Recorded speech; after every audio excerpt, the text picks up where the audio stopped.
पिलाया गया मरे। गरल सुधा रिपु कर कृपा पर निर्भर है। गरल सुधा रिपु करे मिटाई और गोपद सिंधु अनल शीतलाई। गरो सुमेरु रेणु समताई और राम कृपा करी चितवा जाही।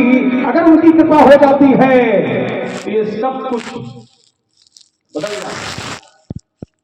विष भी पान कर लिया जाता है तब भी नहीं मरता है। राम कृपा का प्रभाव है ये। इसलिए राजकुमार अब प्रभु कृपा करो यही भांति और सब सज भजन। अगर आपकी कृपा नहीं है तो कुछ नहीं हो पाएगा, कुछ नहीं हो पाएगा, कोई कर्म नहीं कर पाऊंगा। इसलिए राजकुमार लक्ष्मण आइएगा। अब तुम्हारा एक सीधा प्रश्न आया है। क्या आया है यार?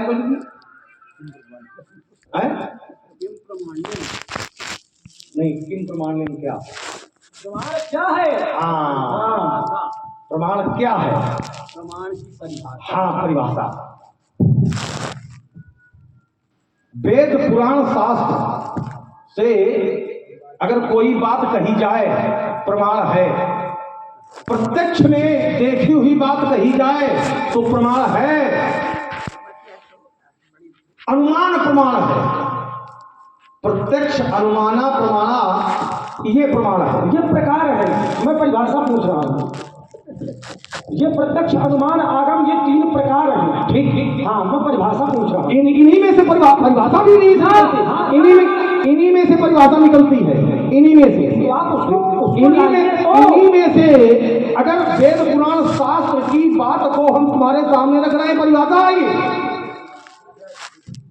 ये परिभाषा है, प्रमाण है। ये परिभाषा है। हाँ, ये परिभाषा है। ये परिभाषा है। जबरदस्ती कह दिया उन्हें ये परिभाषा है। चलो आगे भजन करो, दीक्षा उच्छा मानो। बेटा ये ब्रह्मचारी का धर्म है। ये ब्रह्मचारी का धर्म है। भिक्षा मांगना, भिक्षा मांगना। आचार्य कहते हैं, समा रहे हैं व्यास जी महाराज, मैं एक बालक कुछ कहना चाहता हूँ, आप सुनने का प्रयास करिए। जो राम जी की कृपा पे आश्रित है। हाँ, एक बात और आई। इन्होंने कहा प्रहलाद, देखिए इन्होंने अब मेरी बात को स्वीकार किया। इन्होंने बोले प्रहलाद ने विष पिया, पिलाया गया, ये कर्म है, लेकिन वो मरा नहीं, ये कृपा है।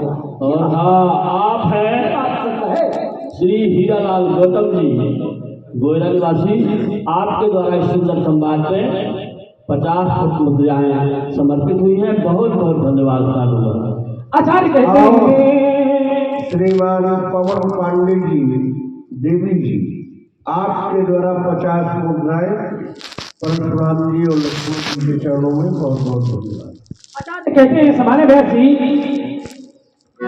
मातु पिता प्रभु गुरु के पानी, अभी नहीं विचार करिए सुबह जानी। उचित की अनुचित किए विचारू, अब धर्म जाई सिर पातक भारू। माता पिता प्रभु और गुरु की वाणी पर विचार नहीं करना चाहिए। ये अगाली सभी सुनते हैं, सभी को याद नहीं है, सब बोलते भी हैं, स्मरण है सभी को। ये अगाली सभी बोलते हैं, लेकिन इसमें हमारा एक नया दर्शन कहता है, माता पिता प्रभु गुरु की वाणी को बिना विचारे ही मान लेना चाहिए। और जो व्यक्ति इनकी वाणी को मानते हैं, ये अनुचित आदेश दे या उचित कुछ स्थानों को छोड़ करके, मैं दरवाजा पहले ही बंद किए देता हूँ, कुछ स्थानों को छोड़कर। हाँ, जैसे गुरुजी भोजन कर रहे हो, शिष्य कह दे कि महाराज एक और, गुरुजी कहना अब शिष्य रख दे, तो वहां दोष नहीं है। गुरुजी अगर कहें कि भगवान को ना मानो, अब शिष्य भगवान को माने, तो वहां दोष नहीं है। अन्यत्र स्थान पर माता पिता प्रभु और गुरु की वाणी को जो बिना विचारे मानता है, है उसको कोई भी दोष नहीं लगता। उदाहरण इनके घर से दिए देता हूँ, उदाहरण इनके घर से, इनके जीवन से दिए देता हूँ। आचार्य प्रमाणित करते हैं परशुराम विद्या राखी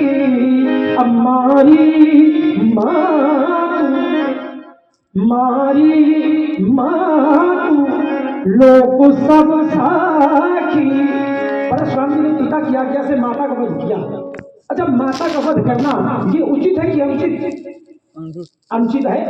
माता के ऊपर प्रहार करना, अस्त्र शस्त्र का प्रहार करना ये अनुचित है। लेकिन परशुराम जी ने अनुचित कार्य किया, लेकिन इनको दोष नहीं लगा। क्यों नहीं लगा? लगना चाहिए था लेकिन नहीं लगा। क्यों? क्योंकि पितु आज्ञा राखी, पिता की आज्ञा से वध किया था, इसलिए दोष नहीं लगा। कहने का अर्थ यह कि पिता की आज्ञा से इन्होंने माता को मारा, दोष नहीं लगा। धनुष तोड़ने वाले ने गुरु की आज्ञा से धनुष को तोड़ दिया तो दोषी कैसे? ब्रह्मवाणी कहती है ब्रह्मण्यधाय कर्माणि संगत्व कृत्वा करोति यः लिप्ते तेन पापेन पद्म पत्र मीमांसा। जिस प्रकार कमल जल में रहता है, कमल जल में रहता है लेकिन जल में लिप्त नहीं होता, ठीक उसी प्रकार जो व्यक्ति माता पिता प्रभु और गुरु के आदेश का पालन करता है वह व्यक्ति दोषों में लिप्त नहीं होता। तो अगर माता का वध करने पर परशुराम जी दोषी नहीं है तो फिर धनुष को तोड़ करके धनुष तोड़ने वाला दोषी कैसे हो गया? बहुत बड़ा दोषी है। ऐसे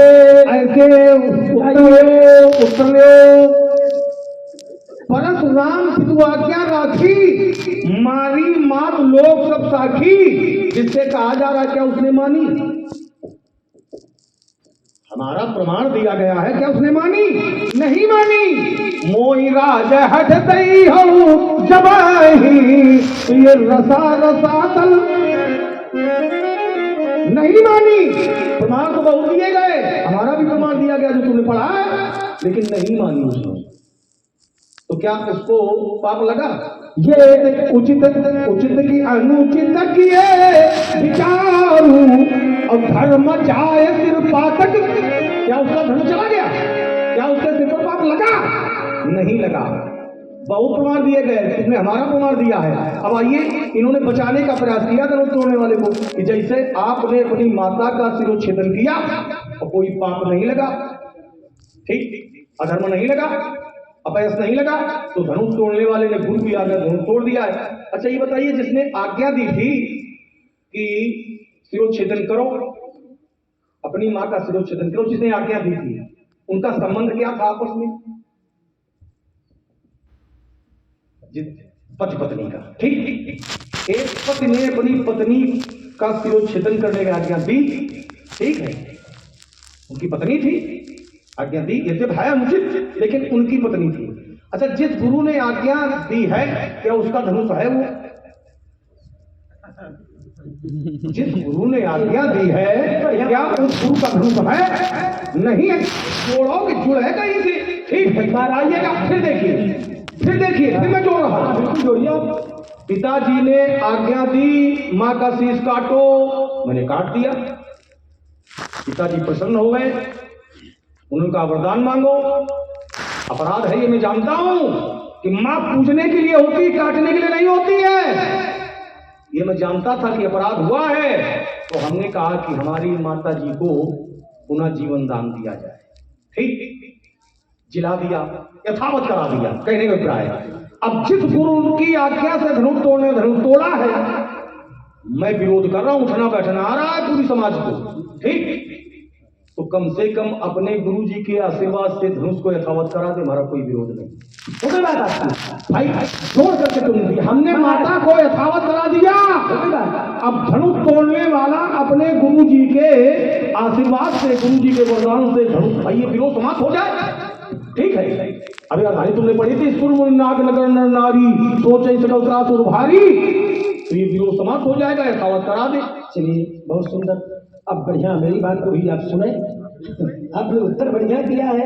आपने मेरे तर्क को गलत दिशा में जोड़ने का थोड़ी प्रयास किया, गलत दिशा से। हाँ बोलिए, आप बिल्कुल स्वतंत्र है, बोलिए। ये तो अपना अपना काम आप दोनों लोग विश्वास कर रहे हैं, आप अपनी बात कर रहे हैं, अपने पक्ष को मजबूत कर रहे हैं, वो अपने दृष्टिकोण से अपनी बात कर रहे हैं। अपना पक्ष तो मजबूत करेंगे ही हम। सवाल ही नहीं जब उठता। जब आप उनका कर रहे हैं तो हम तो अपना खुद ही देखो यार, ये हम मजबूत बुराई क्या है? नहीं, हम देखो उसमें बुराई क्या है? देखो आप रुक जाओ महाराज, देखो बात सुन जाएंगे। आप अपने समय में बोलो खूब 2-4-10 बार छूले, आप महाराज की बात का उत्तर हम कर रहे हैं। मेरी बात सुन लो, आप नहीं, आप जो है हमको ब्राह्मण देवता, न जोड़िए। ब्राह्मण देवता आपसे हम हाथ जोड़ के कह रहे हैं। आप 2 घंटा से एड़ी से चोटी तक का जोर लगा के उनका मजबूत कर रहे हो, तो हम तो छाती ठोक के खुदे का मजबूत कर। देखो मजबूत कर नहीं रहे, उसमें हम ये कहने वाले तो मजबूत हैं। मेरी बात सुनिए, मेरी बात सुनिए, समय लेना है।